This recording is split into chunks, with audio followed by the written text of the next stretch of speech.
Alors cette capsule vidéo présente les différents travaux que j'ai pu réaliser dans le cadre de la natation de vitesse et notamment certaines diapositives que j'ai pu présenter lors de mes communications sur l'extérieur.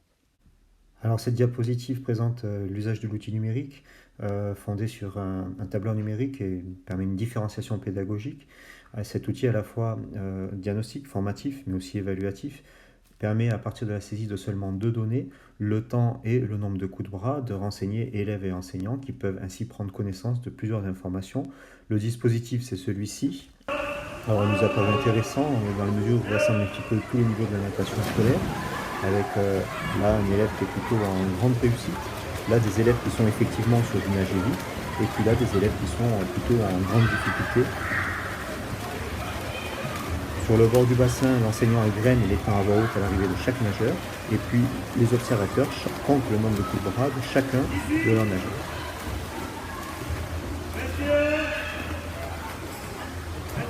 Ce dispositif, donc l'usage numérique permet une redéfinition de notre enseignement dans la mesure où une étude donc, sur 167 élèves permet de dégager des grandes statistiques pour prédire dans un premier temps, c'est-à-dire aiguiller chaque élève vers un thème de travail personnalisé, l'amplitude ou la fréquence, et afficher aussi un temps cible pour prendre en compte aussi l'affichage de différents paramètres de nage, l'amplitude, la fréquence, l'indice de nage, mais aussi celui de record fille-garçon ou de la note sur 20. Et puis enfin suivre avec l'affichage d'indicateurs de progrès, pourcentage de progression, ainsi que l'affichage du niveau d'atteinte de sa zone individualisée de performance avec le fonctionnement du tableur numérique ici sur iPad. Donc on différencie d'une part l'évaluation diagnostique, d'autre part l'évaluation finale. Dans le cadre de l'évaluation diagnostique, donc ici je renseigne le nom de mes élèves, donc, par exemple moi. S'ouvre alors un menu contextuel garçon-fille, garçon en ce qui me concerne.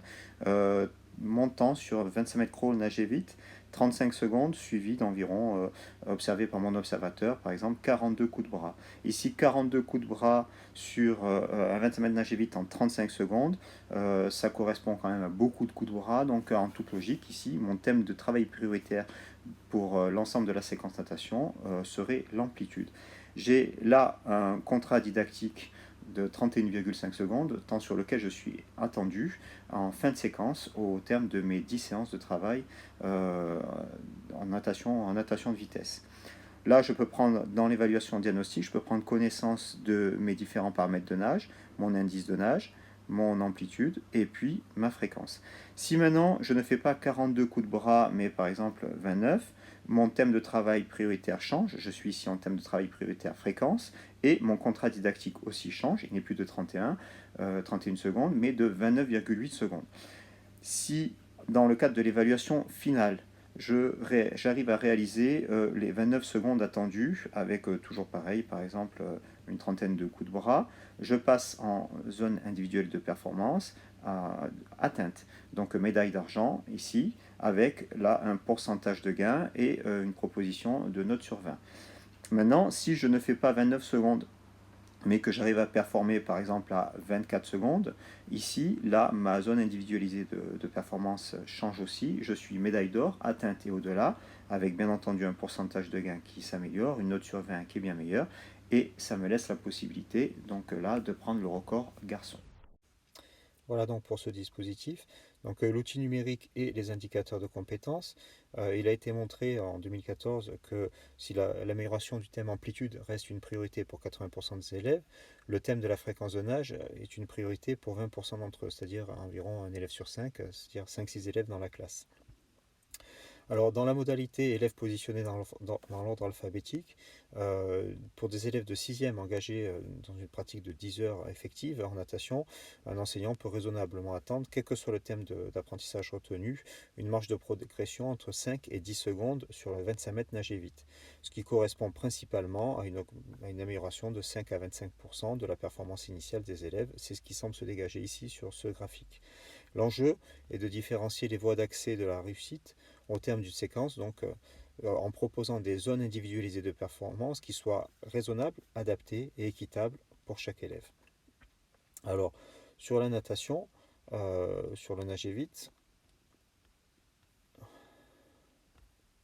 Les valeurs de performance initiale déterminent les marges de progrès potentielles, mais les thèmes de travail, amplitude ou fréquence, influencent aussi les marges de progrès potentielles.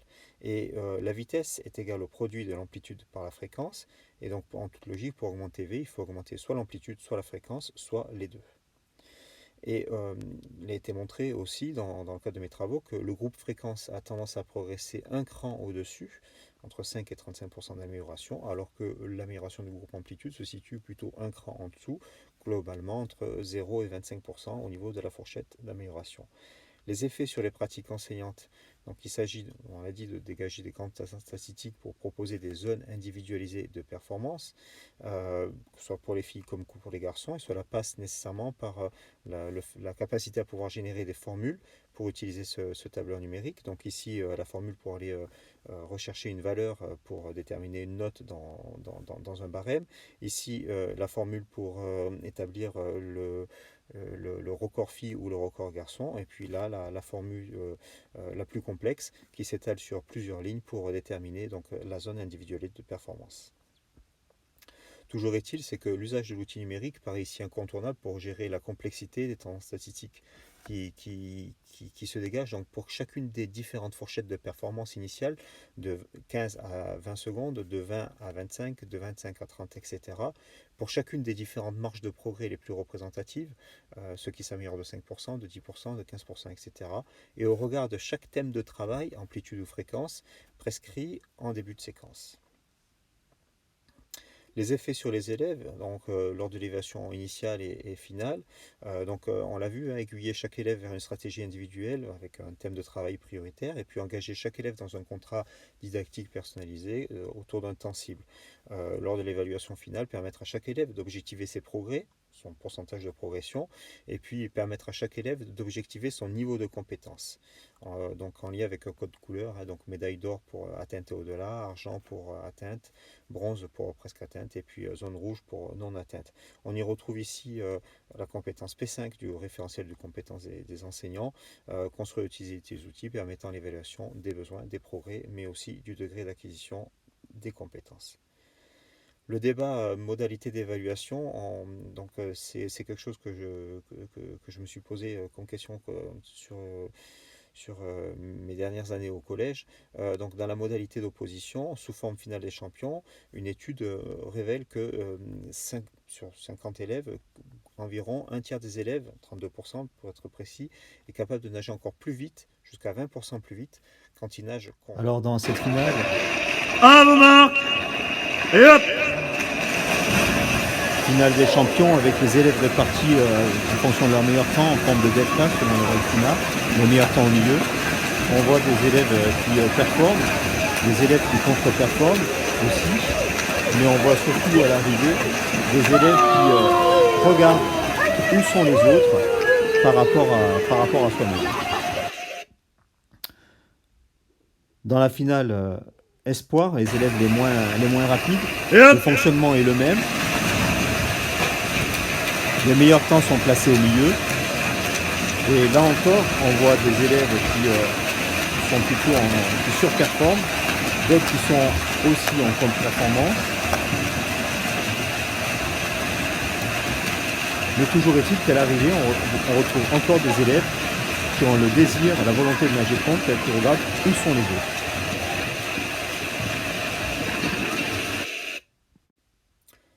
Donc la marge moyenne d'amélioration pour ceux qui s'améliorent est compris entre 9% avec un maxima pratiquement à 20%. Alors sur cette modalité en opposition, 32% donc des élèves qui s'améliorent encore, ça implique qui sont ici, hein, donc 4 plus 16 plus 12, mais 32% sont ici. Les 20% des élèves qui font un égal chrono, 3 x 4 plus 8%, ils sont là, les 20%, et 48% des élèves, la moitié, qui nagent moins vite, certainement l'effet fatigue, 30 secondes après, certains étaient sur les plots, ou alors simplement pas d'intérêt à nager contre. Pour la moitié des élèves qui s'améliorent, on s'aperçoit que 66% sont des filles. Si on met ici le filtre couleur, on se retrouve une grande partie des élèves qui sont en amélioration, qui sont des filles. Et de la même façon, la grande majorité des élèves qui s'améliorent, pour 28% d'entre eux, la grande majorité, cela résulte d'une amélioration de la fréquence. À noter quand même que certains élèves qui ont fait des contre-performances sont des élèves qui ont fait des contre-performances parce qu'ils étaient en surfréquence. Alors, tout ça laisse à penser qu'il paraît impératif de proposer différentes modalités d'évaluation serrées en ordre alphabétique, parce que ça convient à l'enseignant d'avoir sur son tableur les élèves donc ordonnés de façon alphabétique et ordonnée, et des séries en opposition directe pour permettre à chacun, à chaque profil, d'exprimer au mieux son potentiel. Alors, le débat filles-garçons, c'est un débat que j'ai eu, que j'ai mené, que j'ai conduit. On s'aperçoit rapidement que ce soit en fonction donc, du sexe ou en fonction du sexe par rapport au thème de travail, on s'aperçoit que de façon globale, on peut constater que les répartitions des courbes sont plus ou moins similaires à la répartition, standard par rapport aux classes. Le débat filles-garçons toujours est marge de progrès. Il ne semble pas y avoir d'effet de sexe. Il y a autant de filles que de garçons qui progressent en natation en sixième. Pour autant, il semblerait que les filles ne progressent pas aussi bien que les garçons, dans la mesure où ici, les marges de progression les plus élevées restent accessibles uniquement aux garçons.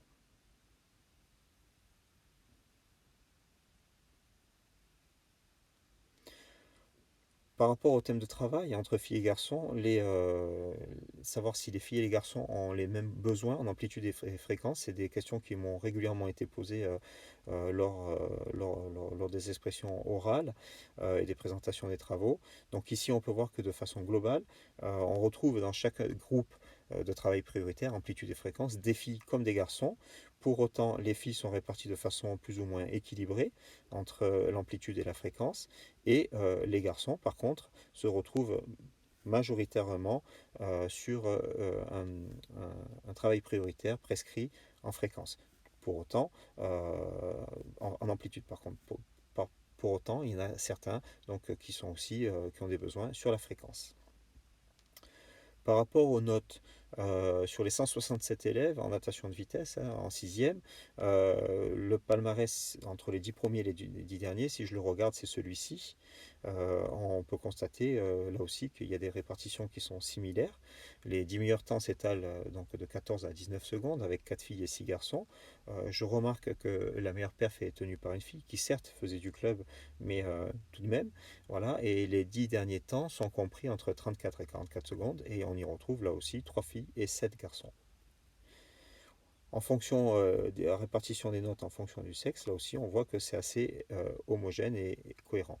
Donc pour conclure, si on propose une application un peu froide de l'outil mathématique et de ses formules numériques, on n'oublie pas que l'acte d'enseignement est une valeur chaude, et que derrière chaque élève se cache un enfant, et qu'on est davantage sur des interactions profondément humaines.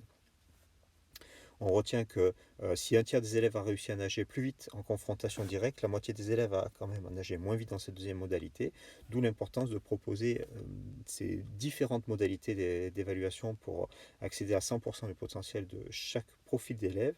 Et si l'outil informatique apporte une plus-value, certes, il peut montrer ses limites, car toute l'activité humaine n'est pas totalement numérisable. Un élève qui part, qui perd ses lunettes, ou qui perd sa volonté de gagner parce qu'il s'est fait distancer d'entrée de 1 ou 2 mètres. Voilà, c'est pas forcément numérisable. Et donc le numérique ne reste qu'un outil et pas une fin en soi, et il permet juste de gagner plus de temps pour être plus avec ses élèves.